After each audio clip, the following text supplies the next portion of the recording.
Alright, so you have created a video and now it's time to respond to other classmates' videos. So if you go back into the grid, you will eventually start seeing videos lined up, and all you see right now is mine. So if you select 3, 2, 1, so here I am. Here's my video.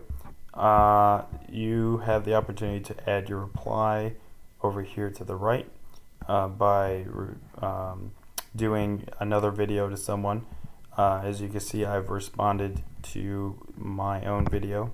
Here is my response to my video that you've already seen. Nice shades.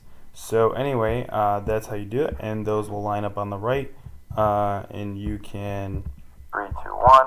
So you can like the video or give different emojis.